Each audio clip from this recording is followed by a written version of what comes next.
En dan is nu het moment aangebroken dat we naar het weer gaan. En dat voelt vandaag toch allemaal wat anders dan normaal. Want Gerrit, ja, je bent voor de laatste keer hier te zien en te horen. Daar komen we zo nog eventjes op terug. Maar ik stel voor dat we eerst maar eventjes gewoon het weer doen, als dat lukt.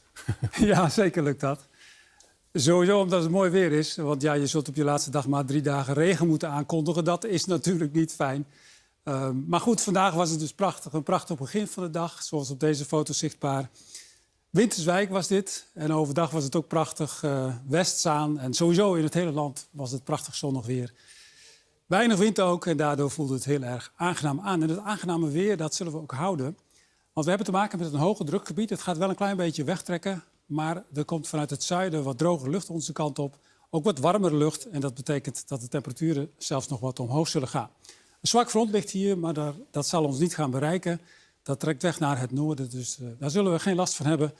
Vooral hier zien we dus het gebied waar het mooi weer is en waar het ook mooi weer zal blijven. Nou, we gaan even kijken hoe het er van bovenaf uitzag. Prachtige satellietfoto met mooie wolkjes. De zon die scheen er lekker tussendoor, dus dat was allemaal prima. En ja, vannacht dan is het helder. Ik denk dat het nu op de meeste plaatsen al helder is. Er kunnen een paar mistbankjes ontstaan, het zal niet veel voorstellen. Het koelt af naar een graad of 6 in het binnenland. En nou ja, langs de kust temperatuur van ongeveer een graad of 10. En sowieso in het binnenland is er maar heel weinig wind. Morgen, ja, dan kan er hooguit een beetje hoge bewolking overdrijven. Het is vrijwel wolkeloos voor de rest. Dus de zon die zal prachtig te zien zijn. En de temperatuur die gaat ook nog wat verder omhoog. We komen morgen uit op temperaturen van zo'n 21 graden in het noorden. 23 in het midden van het land en in het zuiden zelfs 24 graden. En dat allemaal bij een zwakke zuidoostenwind. En, dus het zal morgen ook weer aangenaam gaan aanvoelen. En dat is daarna ook nog zo in het weekend.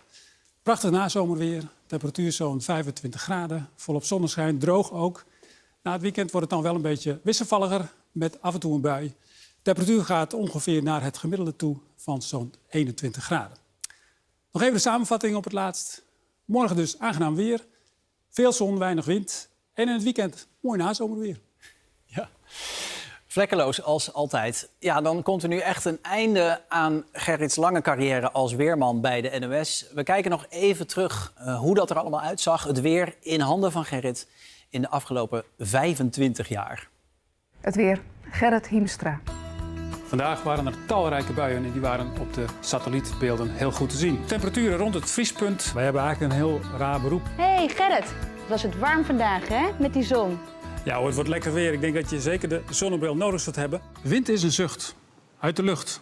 Het is nou eenmaal niet altijd mooi weer in de Nederlandse zomer. Dit zijn 3 vragen die we nooit meer willen horen. Windstoten van zo'n 85 km per uur.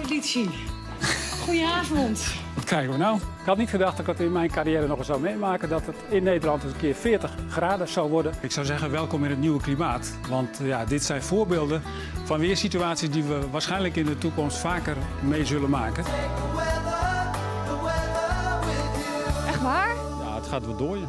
Ja, nou, ga dan maar weg hoor. Ja, vele hoogtepunten. Gerrit, geen gedicht nu, maar nog wel een laatste woord van jou. Ja, natuurlijk. Leuk trouwens om dat terug te zien. Maar dit was het dan, mijn laatste weerbericht voor het NOS Journaal. Ik heb het bijna 25 jaar gedaan. In die tijd is het weerbericht veranderd. Ook het weer is in die tijd veranderd. En dat zal met klimaatverandering nog verder veranderen. Ik heb het altijd bijzonder eervol gevonden om dit te doen. En ik heb het ook altijd met heel veel plezier gedaan. Heel veel dank ook aan alle collega's voor en achter de schermen. Zonder hen had ik het niet zo lang kunnen doen. Ik ga nu wat anders doen en daar heb ik heel erg veel zin in. Dus ik wens u het allerbeste. Oké, Gerrit, dan zeg ik ook nog voor het laatst dankjewel. Dankjewel voor al die mooie jaren, voor de goede natuurlijk, de leuke en ook nog eens fijne collega die al die tijd was. Het gaat je goed en ik ga je zo nog eventjes huggen. Maar ik rond eventjes af eerst. We begonnen dit NOS Journaal met de record koopkrachtdaling van vorig jaar. En wat de verschillende partijen willen doen om ervoor te zorgen dat iedereen rond kan komen. In Nieuwsuur, als stoppen van de opwarming van de aarde niet lukt, is het dan mogelijk om de aarde weer af te laten koelen. Deskundigen vinden dat dat onderzocht moet worden. U ziet dat om 9:30 op NPO 2. Voor nu een fijne avond. Ja, dat was nog even. Leuk. Goed gedaan. Ja.